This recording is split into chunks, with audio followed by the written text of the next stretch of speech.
A few acknowledgments before I start. I'd like to thank a few friends of mine, Lee White and Chris Young. Some of you know them. They helped me put this presentation together, gave me interviews and access to resource files and things like that, images that I was able to use in this presentation.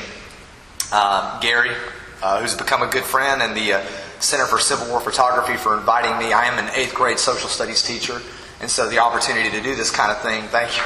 The opportunity to do this kind of thing doesn't come around very often for someone in my role, and when the opportunities do come, I like to take them. So I appreciate that, Gary. And I would like to thank everyone for attending here this morning. I know that it's been a long conference, and many of you are ready to get home, and it's a nice, crisp morning outside. I suppose you could be outside taking a walk right now, as pretty as it is, but you put me on the schedule, and I appreciate that. I would not presume to think that I'm going to be able to teach you something this morning. Most of you, if not all of you, are greater authorities on this subject than I am, or will ever be. So I'm not motivated by a desire to trump my knowledge or talent or anything like that. I'm purely motivated by passion. This is strictly a labor of love. Gary can attest to the fact that my passion for history, especially the Civil War, is one of the great strains on my marriage. My wife, who is tirelessly patient with me, doesn't have the kinds of jealousies that characterize many of the marriages in our postmodern age that we live in. She's not jealous, for instance, of swimsuit models, or she's not jealous of ex-girlfriends or things like that. She instead is jealous of Jim Ogden, who for me, like many of you, is one of my heroes, and so I'm glad he's here, and I'm a little bit nervous that he's here too. I'm a teacher, so I'm always nervous about when the observer comes to the classroom for those gotcha moments. But I appreciate him being here, and I suppose this is something of a tribute to him as well.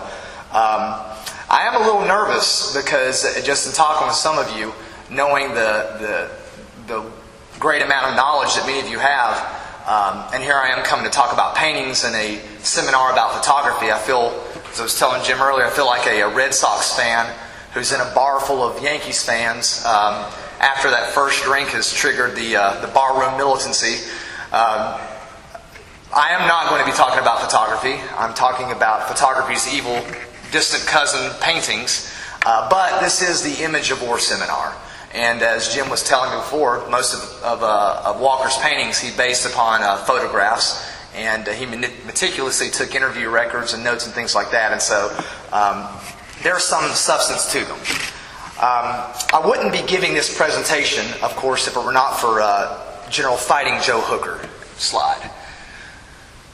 In keeping with the theme of the image of war, it is entirely appropriate for me to begin by discussing the issue that all of us are aware of, and that is that Joe Hooker has image problems, as we all know. He has image problems in spite of his relatively successful military career. Next slide, too. He is a relatively successful commander. I mean, one doesn't rise to the rank of an Army commander without having some sort of record of accomplishment, and he has a record of accomplishment that dates all the way back to the Second Seminole War from 1835 to 1842. He wins 3 brevet promotions during the Mexican War for his actions at Monterrey, at Veracruz, and Chapultepec. But he manages to alienate himself from Winfield Scott, the U.S. Army's senior ranking officer, in siding with Gideon Pillow during Pillow's post-Mexican War court-martial. Now, it's not generally considered good form to alienate the senior officer. Pillow, however, is supported by President James K. Polk, and I suppose that Hooker thought that in attaching himself to Pillow, he might gain the favor of the president and would have a better chance of personal advancement rather than if he had attached his lot with Winfield Scott. Hooker's post-war Mexican career is non-noteworthy, just like many officers, due partly because of the time, that it was just not a very noteworthy time, something of a peaceful time, but also probably because of intervening efforts of Winfield Scott to prevent Hooker from rising in rank and from getting those nice assignments that people coveted so much. And so, out of frustration, he resigned his commission in the Army in 1853. At the onset of the Civil War, Hooker will request an assignment, but Winfield Scott will bury the request. Nevertheless, Hooker manages to maneuver himself back into a field command following the disaster at First Bull Run. He goes on to lead a reckless assault, some would say, on Joseph E. Johnston's rear guard commanded by James Longstreet at Williamsburg during the Peninsular Campaign. But he gains a reputation for ferocious aggression. And many of you will know that at this point there's a newspaper article published with the headline that says, "Fighting Joe Hooker Attacks Rebels." There was supposed to be a hyphen between the fighting and the Joe, so it would read, "Fighting Joe Hooker Attacks Rebels." But since that hyphen was famously missing, the nickname Fighting Joe Hooker stuck, and that's what he goes down in history as.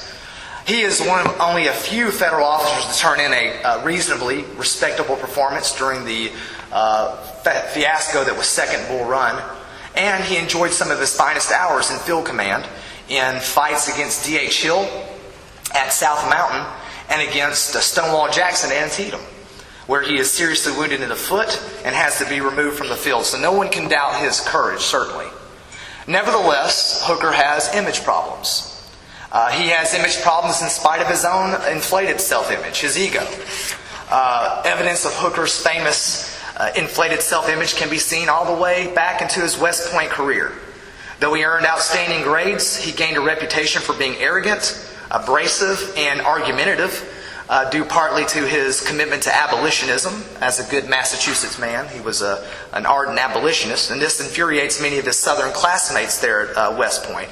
According to his biographer, Walter Hebert, quote, "He ranked well above the average in final grades, but in his 4 years of training, he had acquired enough demerit marks to bring his standing down to 29th in a class of 50.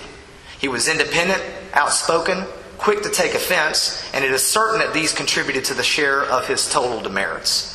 By the way, some of his classmates included Braxton Bragg and William H.T. Walker, both of Chickamauga notoriety and Chattanooga notoriety, I suppose. And some of his underclassmen at the time included Sherman and George H. Thomas. Sherman in particular will form an opinion of Hooker that will come to characterize their relationship later in the Civil War. After Irvin McDowell's defeat at First Bull Run, Hooker reports to Lincoln directly at the White House and says, quote, here's an abrasive, arrogant, self-confident man, if there ever was one. Quote, "I was at the Battle of Bull Run the other day as an observer, and it was neither vanity or boasting in me to declare that I am a damn sight better general than you had on the field." Now, Lincoln could, I suppose, have dismissed him, but he only fuels the ego, because what he does is he gives Hooker a field command. He says, "Colonel, not Lieutenant Colonel Hooker, stay. I have use for you and a regiment for you to command." Hooker's contempt for fellow officers was not restricted to McDowell. Following Seven Pines, Hooker declares of McClellan, "If I had commanded, Richmond would have been ours. McClellan is not only a soldier, but he does not know what soldiership is." So he has this habit of infuriating commanding officers and belittling them. Doesn't help his cause. Nevertheless, following the disaster of Fredericksburg, Lincoln, with some reservation, promotes Hooker rather than Meade to command of the Army of the Potomac. And in his famous promotion letter, in a reserved tone, Lincoln writes, quote, "I have placed you at the head of the Army of the Potomac. Of course, I have done this upon what appears to me to be sufficient reasons. And yet I think it best for you to know that there are some things in regard to which I am not quite satisfied with you." That's fine. Sorry. Yeah, that's fine. "I believe you to be a brave and a skillful soldier, which of course I like. I also believe you to not mix politics with your profession, in which you are right. You have confidence in yourself, which is a valuable, if not indispensable quality. You are ambitious, which within reasonable bounds does good rather than harm. But I have heard, in such a way as to believe it, of your recently saying that both the Army and the government needed a dictator. Of course, it was not for this, but in spite of this, that I have given you the command. Only those generals who gain successes can set up dictators. What I now ask of you is military success, and I will risk the dictatorship. And now, beware of rashness, but with energy and sleepless diligence, go forward and give us victories. Yours very truly, Abraham Lincoln." And of course, as you all well know, Hooker will take part of Lincoln's advice and he will dismiss part of it. He will take the part about energy and he will dismiss the part about rashness and victories. With energy, as Lincoln commanded, Hooker began to prepare his army for the oncoming campaign. He did much to improve discipline, morale, to improve hygiene even, and he instituted the distinctive 7 Army of the Potomac Corps badges, which indirectly affected the morale of the Army in such a way that Army morale became as high as ever, which would prompt Hooker to make this statement that he had, quote, the finest army on the planet, the finest army the sun ever shone on. With rashness, however, Hooker would make his most famous boast, and you all know what that is. May God have mercy on General Lee, for I will have none. Which leads us to, next slide, the first of Fighting Joe Hooker's great stigmas, the stigma of Chancellorsville. We see here, this is not a James Walker painting. This is a Mort Kunstler painting of the last council at Chancellorsville. In an extraordinary feat of his own brand of aggressiveness and calculated risk, Robert E. Lee famously divided his army in the face of substantially larger foes, flanked Hooker, and nearly destroyed the Federal 11th Corps. Leaving nearly half of his army uncommitted in battle, Hooker absorbed 17,197 casualties in what many consider to be Robert E. Lee's masterpiece. Now, I know that assertion is debated, and many of you in this room will debate that. I'm one of them. I choose to think that Second Bull Run is his masterpiece. Nevertheless, to be certain, the extent of Lee's masterpiece is quite overinflated, like many things associated with Hooker.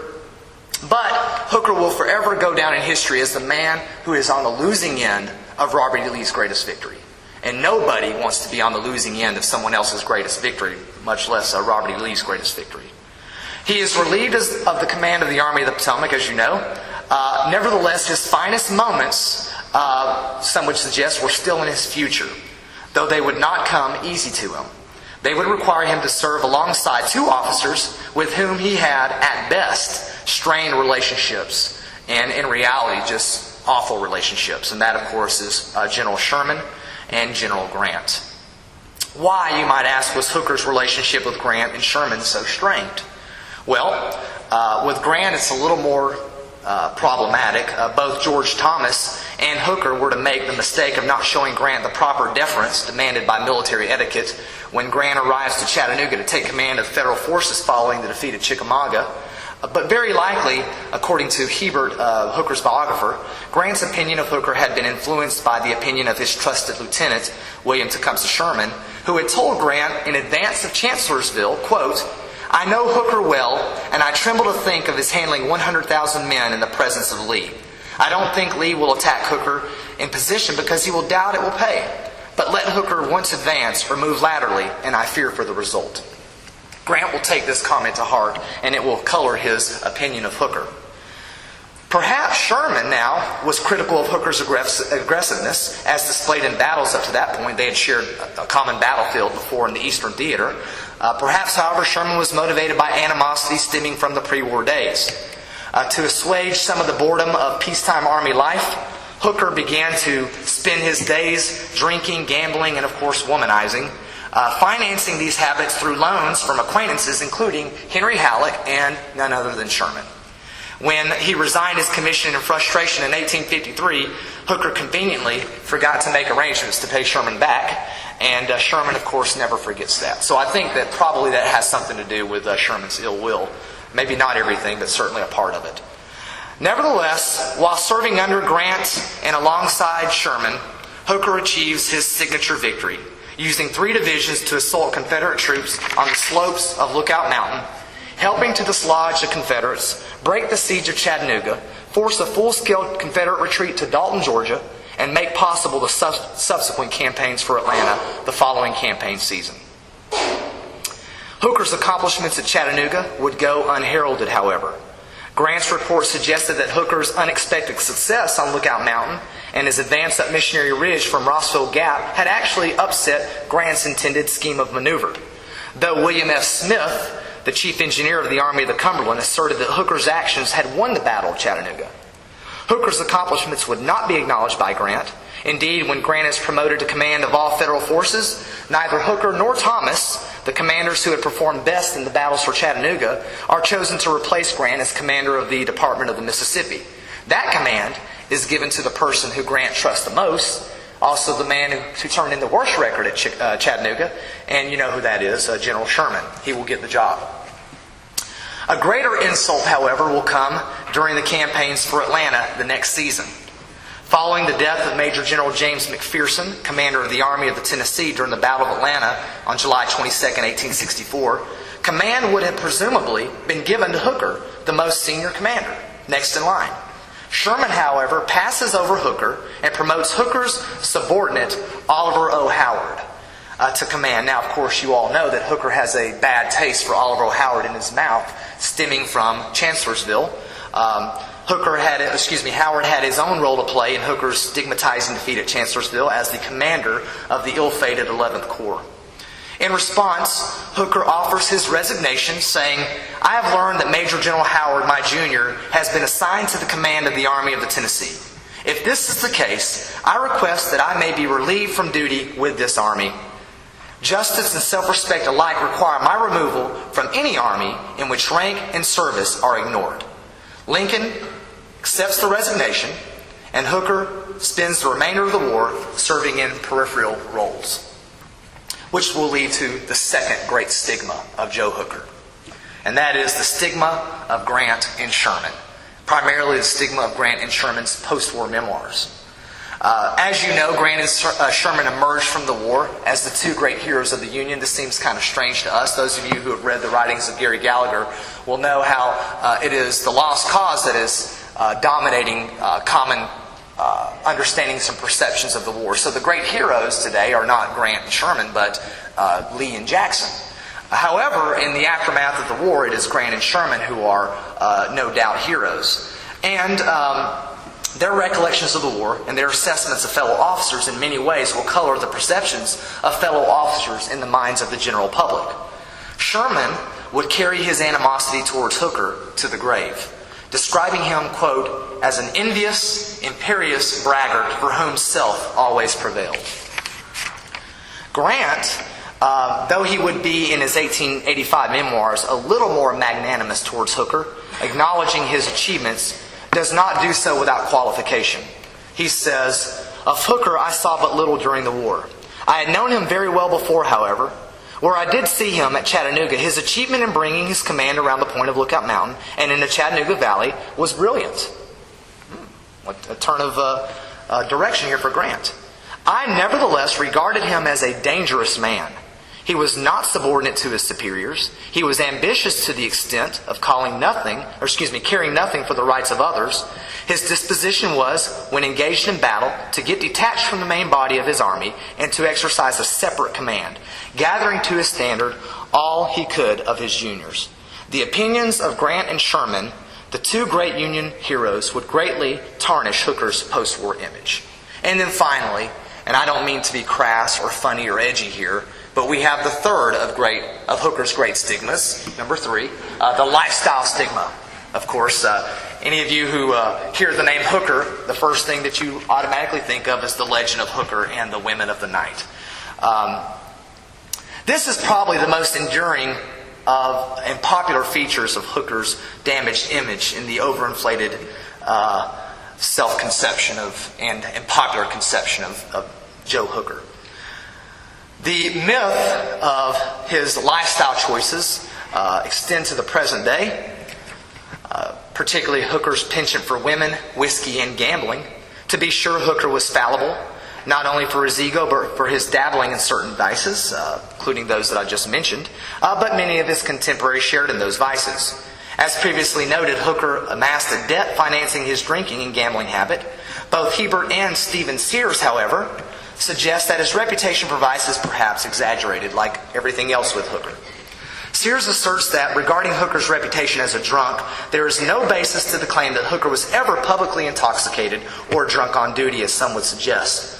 The most famous popular legend surrounding Hooker, involving the etymology of the use of the term hooker to describe prostitutes, did not in fact arise from the common presence of prostitutes in and around Hooker's army. Not to say they weren't hanging in and around Hooker's army. Only that the term hooker is found in print as early as 1845, and according to Edwin Burroughs and Mike Wallace, likely arose from the high concentration of prostitutes around Corlear's Hook area of Manhattan, and therefore these prostitutes would be called hookers. Regardless of the truth of these legends regarding Hooker's personal lifestyle, rumors regarding Hooker's lifestyle choices were already popular during his life, as evidenced in a parodied stanza of the popular war song Marching Along. Soldiers famously replaced the words, "McClellan's our leader, he's gallant and strong," with the words, "Joe Hooker's our leader, he takes his whiskey strong." I'm not asserting that Hooker was without vice. I'm saying that his vices were not unique to him, and that it is at least arguable that this stigma is undeserved, or at least inflated. During the final days of his military career, and in the immediate post-war years, the abrasiveness of Hooker's personality seems to have waned a little bit. A little edge seems to have been taken off of it, perhaps due to the death of his wife in 1868 after only 3 years of marriage, or perhaps due to his own faltering health. As you know, immediately after the war, he suffers a debilitating stroke and is partially paralyzed for the rest of his life. Hooker grew less contemptuous of others. He actually offered praise for many, like George Thomas, but he never had good words to say about Sherman, Grant, or Oliver Howard. In his final years, he was mostly preoccupied with overseeing his legacy and reinventing his image. He paid visits to battlefields, worked for reconciliation with the South. He had a famous friendship with Georgia's own General John B. Gordon. He organized his wartime correspondence for the official records, and amasses his battle reports, begins to bring them into some sense of order. But even before he left the Army, Hooker was conscious of his image. He was aware that he needed to do some work, and he began to work at reinventing it when he turned in 1864 to the seductive powers of painting. Next slide. We could waste a whole lot of time talking about the seductive powers of painting, but you all know very well how seductive they are. They have been used as propaganda pieces by salesmen, by politicians, by totalitarian dictators since ancient times. In contemporary times, painting has been overwhelmingly influential in shaping popular conceptions of the Civil War. This is well documented in Gary Gallagher's excellent study, Causes One Lost Forgotten, How Hollywood and Popular Art Shaped What We Know About the Civil War, in which he describes the prominent role of painting in the projection of lost cause mythology. Many in this room, including myself, have chosen to adorn your walls in your homes with the art of Mort Kunstler and Dale Gallen. And though Confederate-centric images tend to dominate Civil War art, next slide, they all share a similar romanticizing theme. And it is this romanticizing theme that Hooker would use to his favor in turning to James Walker to help him rebuild his image. James Walker, an artist extraordinaire. Next slide. Who is this James Walker? I know you received a brief introduction to him yesterday. For us, he's most famous for this painting here, the result of Longstreet's assault, which is on display at Gettysburg, and for the one that you saw yesterday, and hopefully we'll see today, The Battle Above the Clouds. Born in Northamptonshire, England, on June the 3rd, 1819, he moved to a home on the Hudson River near Albany, New York, when he was 5 years old. He studied painting as a young man and began to travel in his 20s, ultimately gaining a position as a drawing and painting instructor in the Mexican Military College at Tampico, Mexico. He resigned for health reasons and eventually moved to Mexico City. But when war breaks out with the United States in 1846, Santa Anna issued an edict ordering all Americans to leave Mexico City. During the war, Walker volunteered his services to General Winfield Scott as an interpreter. He had learned to be fluent in Spanish while at the military academy. And this allows him to be an eyewitness to the battles of Contreras, Churubusco, Chapultepec, and Mexico City.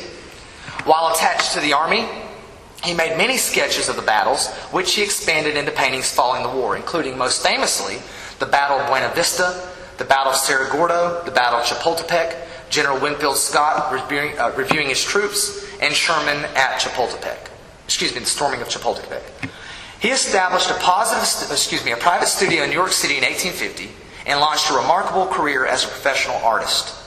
During the Civil War, his reputation as a war artist led many to approach him and request paintings of Civil War battles. And from 1863 to 1870, Walker painted his monumental The Battle of Gettysburg, repulse of Longstreet's assault that you see here, based on battlefield sketches and interviews with Meade, Hancock, Chamberlain, Slocum, Greene, and Geary. Has anyone ever seen this by show of hands in person? It's quite a sight to see. In 1864, Walker was commissioned by the U.S. government to paint the Battle of Chickamauga. Next slide. Which, of course, is on the Chickamauga-Chattanooga brochure. And next slide, he paints the Battle of Lookout Mountain, of which he was a personal eyewitness.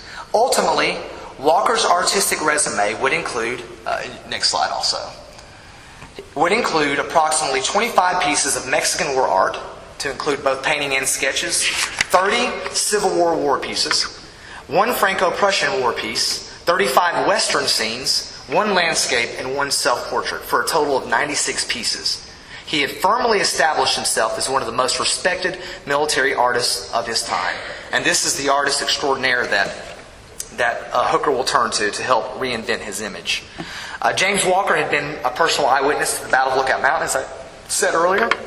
But following the actions of Chattanooga, Walker returns and stays in the Chattanooga area from February to August of 1864 to interview General Thomas, Butterfield, Gary, Whipple, King, and Johnson, and to examine photographs that he would use in his works on Chickamauga, Lookout Mountain, and Missionary Ridge. While there, he is approached by Major General Hooker about painting the battles for Chattanooga in such a way that it will ascribe to him the credit denied him by Grant and Sherman. The result was Walker's famous 13 by 30 foot masterpiece, The Battle Above the Clouds. Next slide.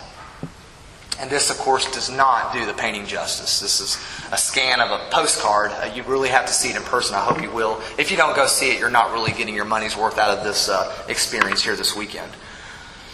The painting has accurate details. It has some hyperbole. And, of course, there is some subtle seduction at play here.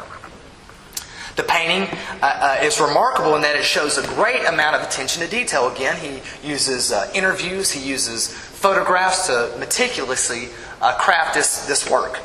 Next slide. You can see, for instance, Major John Reynolds, a very accurate depiction, and this is Reynolds, of course, right here, who is Hooker's chief of artillery. They're presenting a report to Hooker. Next slide. You can also identify many of the staff officers. In fact, one local amateur historian has gone and identified all of Hooker's staff officers in the painting, but I just wanted to point out Dan Butterfield there, circled in red. And it's a very accurate likeness. So the detail is there, and the accuracy is there. However, there is a widespread criticism of this painting that it attempts to do too much in one scene. There is a great amount of hyperbole. The greatest criticism of the work, of course, is that it is a grandiose exaggeration. It tries to convey too much. Walker, in one scene, depicts an overall campaign that lasts 2 months, and of course, in it suggests that the man responsible for the success of the campaign is Joseph Hooker. Next slide. We see, in one scene, all simultaneously, the disaster on Missionary Ridge. Next slide. We see Confederate prisoners in the bag being rushed to the rear. Next slide. We see the advance of the 3 divisions of Gary, Osterhaus, and Cruft, all taking place at the same time, and all the while, we have the subtle seduction. Next slide. We have Major General Hooker riding erect on a gallant white stallion, the messianic figure here, and more on the messianicness here in a second. Next slide, we have the entire battle rotating on a single central axis point. That is Hooker. And finally, my favorite, next slide, and I've kind of exaggerated this a bit for effect, but you see the use of space and color creates a red halo around Joe Hooker. This is deliberate because the point of this painting is to give to Hooker credit that was denied him by Sherman and Grant. This is an attempt at an extreme makeover, painting edition, as it were. Next slide. So the question is, does the seduction work? The public's immediate response to the painting was positive, and the painting tours the nation, including exhibitions in New York in December of 1874, Philadelphia in January of 1876, and San Francisco in August of 1875. It makes a transcontinental trip across to the other coast and is exhibited and shown to thousands and thousands of visitors who are absolutely awe-inspired, as many of you have been and will be when you see it. But what is the long-term impact of the painting? Does the seduction work? Does it take? I suppose we might be able to analyze this by looking at the post-war life of Hooker and the post-war life of the painting itself. Hooker's life after the war was very anticlimactic. His health, as I said earlier, went into decline immediately following the war when he suffers a stroke at a New York reception in honor of all people, Ulysses S. Grant. So Grant will just not leave Hooker alone. This stroke, of course, will leave him partially paralyzed. He will regain use of his limbs later, but for the rest of his life, he will require the use of a valet, and sadly, he will require the use of both hands in doing simple tasks like writing his signature, which is sort of sad when you think of this man who has this conception of himself as a warrior general, now requiring to use two hands to hold a pen and the help of a valet. 3 months after the death of his wife in October 1868, he once and for all retires from the Army. But he spends the last year of his life in relative comfort. His wife had owned substantial amounts of property. She was related to a very wealthy, established Ohio family. And she had vast amounts of property in Cincinnati. And he was a common but prominent fixture at military reunions and dedication ceremonies. In the summer of 1872, Hooker makes the journey on the newly completed Transcontinental Railroad to California to spend some time in Sonoma. He was greeted with an elaborate reception staged by veterans of the Civil War and the Mexican War. So it seems that the makeover is working at first. He returns home just in time to cast his vote in the 1872 presidential election between Ulysses S. Grant and Horace Greeley. And in case you're wondering, Hooker voted for Greeley in that election. Yeah. He spends most of his final years in Garden City, New York, and though he began to gain weight and strength in the early months of 1879, he died suddenly on October the 1st of that year. After memorial services in Garden City, Hooker's body lay in state in New York City's City Hall, where, according to his biographer Hebert, quote, "The turnout to see him was surpassed only by the number who paid tribute to Abraham Lincoln and Horace Greeley." After being escorted to Cincinnati, his remains were buried alongside his wife at the Spring Grove Cemetery. Among the pallbearers were Generals Butterfield, Doubleday, and Hancock.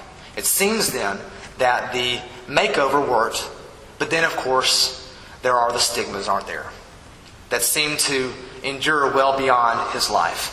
There's the stigma of Chancellorsville that never quite went away. There's the stigma of Grant and Sherman. And there's the stigma of those hookers, right? And then there's the painting, of course, which many would soon begin to regard not as a masterpiece, but as this big, massive liability. After its grand tour, possession of the painting passes to Hooker's surviving relatives, his nephews and nieces. After being restored in 1898, a bill is introduced into the Senate to purchase the painting from Hooker's family for the price of $35,000. Hooker had paid approximately $25,000 of his personal money to purchase this painting, or to commission it. The bill, of course, never passed, and the painting remained in the family of Hooker until about 1957, when his grandnephew, Brainerd H. Treadwell, offers to donate the painting to the National Park Service. And after examining the painting, the National Park Service agreed to accept the donation. They placed it in a wooden box after facing and rolling it up, and there it stayed for years. The journey does not get much better for the painting. The painting is shipped to Chickamauga by railroad from D.C. in December of 1957. And 10 years later, a planning committee on the new Point Park Visitor Center decided that they would not be able to use this painting in the new visitor center. It was determined that the interpretive value of the painting just did not justify the use of space. It would detract from the other exhibits that they wanted to use there. And so we see that the painting is quickly, even in its own hometown, becoming a liability, not an asset. In November of 1967, it is determined that if the painting will not be used at Chickamauga, Chattanooga, it could be used somewhere else to be exhibited in Chattanooga. And the Hunter Gallery of Art decides that they might be interested. They express a desire to see the painting. They want to know how much restoration will cost, and they begin to put some pretty promising leads on displaying the painting. However, Mr. Bishop, the director of the Hunter Museum, did not feel that it was suitable to place on permanent display. I suppose 13 by 30 is one thing when you hear about it, but it's another thing when you see it. And due to its size and the amount of restoration required, the Hunter Museum declines the offer to display it. It was suggested that the Tennessee State Museum or the National Collection of Fine Arts should be contacted as possible recipients. But they declined using it because of its size and condition. No one wants the painting. An initial grant request is made to the Lyndhurst Foundation for funds to restore the Walker painting for display at the new Point Park Visitor Center, but the grant money is denied. Finally, in August of 1985, Mr. Scott Probasco, president of the American National Bank, agrees to help seek funds for the painting's restoration. And finally, in February of 1986, Mr. Probasco raised $101,000 for conservation, shipping, and final installation by Perry Houston and Associates of the Walker painting. And since May 24th, 1986, the painting has been installed in its permanent home at Point Park's Visitor Center atop Lookout Mountain. So, does the seduction work? Does it take? Next slide. We all might be wondering whether the seduction worked. I mean, after all, since 1986, the painting has awed millions of visitors. Certainly it has awed many of you in here, and it will awe you if you've not seen it. It's even earned an unofficial moniker among the interpretive staff at Chickamauga, Chattanooga as the Hooker Monument, the self-dedicated Hooker Monument. But I suppose a more appropriate question as I close is not whether or not the seduction worked, but whether or not the seduction works for you. Are you seduced by it? I have to admit, as you might be able to tell from this presentation, that I am thoroughly seduced by it. Thank you.